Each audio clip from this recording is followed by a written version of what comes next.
Hello, folks. Hello. This is just sort of a natter, really, man. Just kind of a natter about Salute.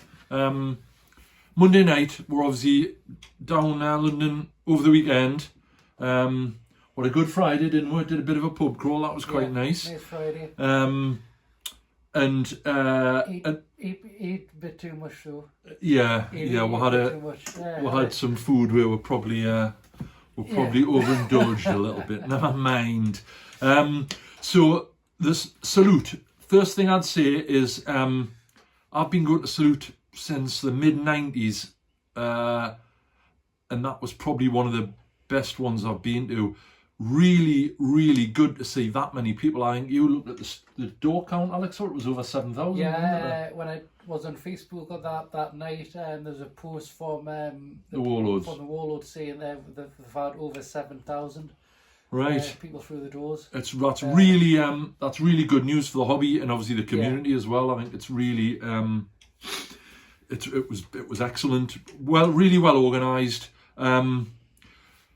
Lots of synchronicity. A couple of years ago, we got stopped prior to Salute opening by a Canadian gentleman whose name escapes us at the minute due to my age.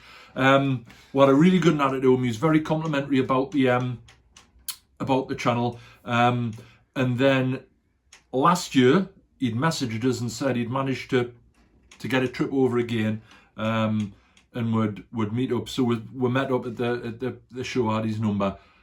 Spookily, when we're in the queue before the show opened, it turns out that he was about 3 people behind us. So out of 7,000, that's synchronicity at work. I think very strange. That's scary. Anywho,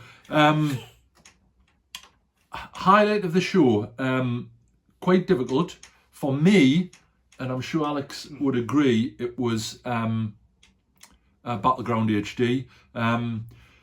We've got a lot of history behind the system. Again, back in the mid-90s, it was out. I think I started playing about 97.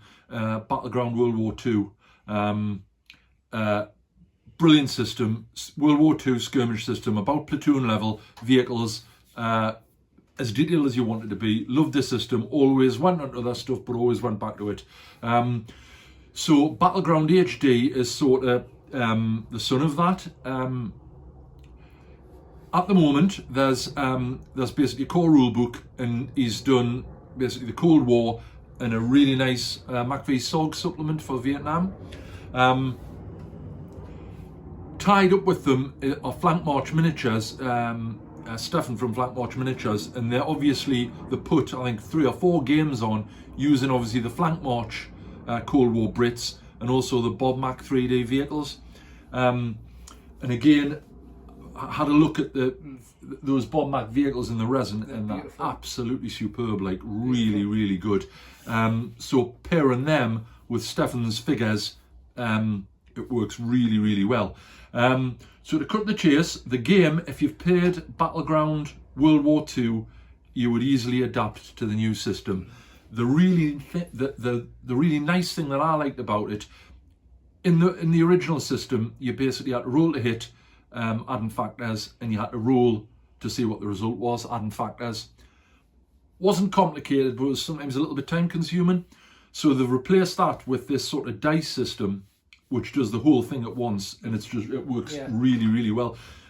It gets the defender involved as well. It gets the defender. Defender rules as well. Yeah, so it's really. I thought it was really well done. And in line with that, I'd just like to thank Brad for obviously sorting it out. And obviously he sorted me out at press pack, and we will definitely in the very near future be doing a big review of the system.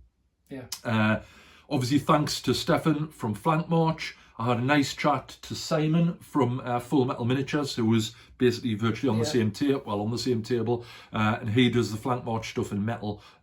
If you haven't got if you don't want their scales and you haven't got a 3D printer, again, he's doing absolutely cracking stuff. And we have done a previous video on his 20mm Falkland stuff that he produced, and they're awesome, really nice. So for me, that was definitely the highlight of the show. We had one game and it was excellent. Yeah. It worked really well. You can use your NCOs. Alex's NCO and his gun group was directing the gun. The assistant gunner was helping. This gives you all advantages. It's just really, really well thought out. So 10 out of 10 for that. I'm not going to talk about that anymore. No. Because we are going to do a review of it. And obviously Stefan at Flank March, his stuff was there. Yeah. It was just really, really well organised. Excellent. And the table as well. The table was for the Berlin Wall bit, the Vietnam. Yeah, the Vietnam was. They used Deep Cut Studio, I think, or maybe it's 4 foot square. He obviously did a specific one for Berlin with a road on, and the Vietnam one was obviously a jungle one. But the point he was making for like a demo game at a show, if you haven't got masses of time, I think they had it specifically made for the game, so they sort of designed it. Great way of doing it, because you just roll it up, put it on the table, and then bang all the buildings and the terrain on. The Berlin Wall was there with a graffiti on the west side. Watchtower was just really, really nice. It was really good. Yeah. So, what were your sort of highlights on it? Well, I think that one as well. They had a pirate game as well. A couple of tables down. I think called Port Royal. Thing of that's from Blood and Plunder by Firelock Games. Because you've got all that stuff, haven't you? Yeah. That was good as well. But I think, like you said, the most game that we're talking about on the day was Battleground HD. Battleground HD, which trumped, really pleased. It was trumped it all. It was excellent. Very, very impressed with it. Yeah. So other games wise, my sort of favourite, it actually won Best of Show for sort of terrain and what have you. There was a game of the Polish Home Army fighting the Germans in Warsaw in 1944. I took quite a lot of photos of it. That was, it was like basically wargaming on a diorama. It was absolutely superb. Reminded us a little bit of the technique the guy who did the Saigon game last year. Yeah. It followed that sort of procedure. Yeah. He had items out on the table. So you had an SS Zeltbahn, Polish Home Army cap, German cap. Just really well presented. Excellent stuff. Yeah. The other most important thing, the other really important thing to mention is we'd both like to thank everyone who came up and spoke to her. What I'd intended doing was jotting down the names of everyone, but that quickly went out the window because we got stopped that many times. You had a line at one point in front of people. So it's for both of it. It's really pleasing that folks are enjoying the videos and that they're liking it. And I think the community aspect of the hobby is really important. And it was great. So not many, the people I'll miss out, but we spoke to Asher, who was so last year. Thomas, who came with his good lady. We had a good long chat with him. Really nice guy from Dublin who we spoke to again. I can't remember, apologise, I can't remember his name. The other spooky thing, I bumped into a guy who I used to game with way back probably 20 years ago, Darren, who I lost touch with primarily because he moved from Newcastle down to the Smoke. So he's with the South London Warlords now, and he clocked us at the Empress stand by me voice. Apparently he was saying, I don't know, apparently I've got a really distinctive voice. Can I believe that? Like, but anyway, so it was really nice touching base with him. We exchanged details, so that was really nice. But lots and lots of people, as I say, if I haven't mentioned yet, we do apologise. It was just that we got stopped that much. So to cut to the chase, what we got, we obviously got the Battleground HD stuff, so we've got a full setup for that. I picked up from Empress a BTR 70 that I needed to finish off me Russians for Chechnya. We were hoping to pick up a couple of the airborne 75 howitzers, but there's been a bit of an issue when I spoke to Paul in relation to that. I think they're fairly imminent, but there's lots of good news about that. I'll not do any spoilers, but there's loads of stuff coming, and it's going to be definitely getting back on the Kickstarter, the latest stuff. So we've got that. I picked up from Pendragon, they've just released a 28mm top mallow house for the Falklands. I've made ones from scratch in 20mm that we use. It's a good little engagement because it's so small to practice modern rule systems on. So I picked up one of those, 12 quid, in MDF, and obviously we'll be building it but cladding it with Wrigley tin. Pendragon. Renedra Spanish windmill for the peninsula. We just found out quite recently that released that, so pick one of them up. Yeah, that limited edition. Oh yeah, figure. We both picked. Yeah, the Spectre, the Task Force Nomad guy in a camel. Not sure how useful it'll be, but it's very, very nicely done. Yeah. Obviously in resin. It'll look nice on the table for a bit of terrain. Yeah. Even if he isn't part of the game. Yeah, no, it's nicely done. Yeah. The other thing that Michael Charge, who we met down there, who modern wargamers will know, he's got a sort of a really nice blog and what have you. Bumped into him, had a good natter to him, and he put in mind of the road system from Deep Cut Studios. So what we've actually got is it comes in a roll 6 foot long. It's mouse mat material, probably about maybe 4 inches wide, 4 to 5 inches wide, and it's printed with cobblestones. So I thought that would be quite nice in the short term for banging stuff off for Arne Musterbeek. But really good. We've tested it on the table. It obviously contours to the terrain, so it's excellent, really good idea. Yeah. I think they do some river sections as well. Only hope is that it's not blue, Alex, because we don't like blue rivers, do we? No, we don't like blue rivers. No. And I think for me, that was about it. Simon decals from the... Yeah, we picked up some decals from Warlord for the airborne jeeps. And Simon gifted us a really nice war correspondent for the Vietnam stuff in 28mm. So thanks to Simon for that. Really appreciate it, and we'll be getting that done. So what did you get, Alex? I got can't remember, can you? I can't remember. The Black Scorpion miniatures were there. They just released the a 28mm. Well, they're a bit bigger than 28mm of Blackbeard. It's really nice, isn't it? It's beautiful miniature. Pleased that I picked them up. I was after a sort of a pirate girl from them that I didn't have, and I've been collecting pirates for years off them. I haven't got any Royal Navy Marines for them, so I picked up there's like a command pack of them. Yeah.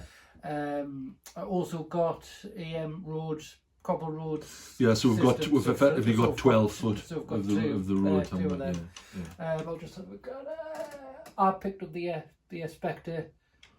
Oh, you've got the camel as well. I got the camel as well. I have got dice. Not Dice Bag Lady goes by now. Bad Squiddo Games. Yes. They've done limited edition figures of Anne Bonny and Mary Read. Oh, they were really nice. They're really good, yeah. I've got a little card as well in the pack as well, saying limited edition on the number. I think it was out of whatever. So it was only 100, I think, yeah. They were really nice. I thought they'd done a nice job of them as well. I picked up last year's pirate t-shirt. Oh yeah, well, you can't have enough t-shirts, can you? So I picked up that. The thing, like you said, I think that's about it. But most of our time we spent talking to people, which is great, which is what you want. Which is what we keep on banging on about every show we go to. If it's like our local one in Newcastle or York or Salou, always keep on saying, please come and talk to us. It's always good. It gives us a boost as well doing the videos, and we found that doing loads of people want more painting tutorial. Yeah, painting tutorial was very popular, and so that's. So going for... We also got for the tutorial videos, we've got a desk stand from the phone, which is really clever. Yeah, the magnetic thing. I can't remember. We'll put links in the video. Yeah. I can't remember the guy. Obviously, it's a company, but it's a really, really clever little system. Yeah. So that will go on the desk instead of the tripod. So, the tripod's a bit awkward. You can paint better now. Yeah. So that was a really good purchase as well, moving forward. as well. Yeah, so moving forward, more painting tutorials. Would ideally like to. We've started gaming fairly regularly on a Thursday night with a couple of local mates. So we'll maybe get some videos about that in. The main thing that we wanted to say was any of the videos, if you're watching stuff, particularly the painting one, I've had loads of questions. Yeah. That's what we want. Any queries, please just shout up and we'll do our best. We'll do our best to answer them. Because it is, although you describe doing something, there's lots of guides on my blog about how we've painted stuff, but obviously with a video and you actually seeing someone do it, it's much more. Yeah. It's much better. You can sort of see how it. You just need to buy me more smocks on World War II. Oh yeah. Model, if you could. Yeah, that'd be great, Yeah, it would. Cool, man. So I think that's so. I think what might do. There's a couple of guys asked us on the Denison Smock video how we did the initial painting. So what we might do is do a very quick video in relation to that, how we put the base colours on before we put the wash on. There was a couple of people asked how we did the brushstroke thing. So we might do that. And then we'll definitely be doing a DBM tutorial. There's loads of people asked for that. And also British World War II battle dress, which will be fairly straightforward. So that's about it. So once again, thanks so much for the folks speaking to it. Salute. Thanks for all the support. Anything at all, if you've got any queries, just bang a message in, and we'll do our very best to answer. So we'll see everyone next time. Next time. Great. See you then, folks. Cool. Cheers now. Bye. Bye.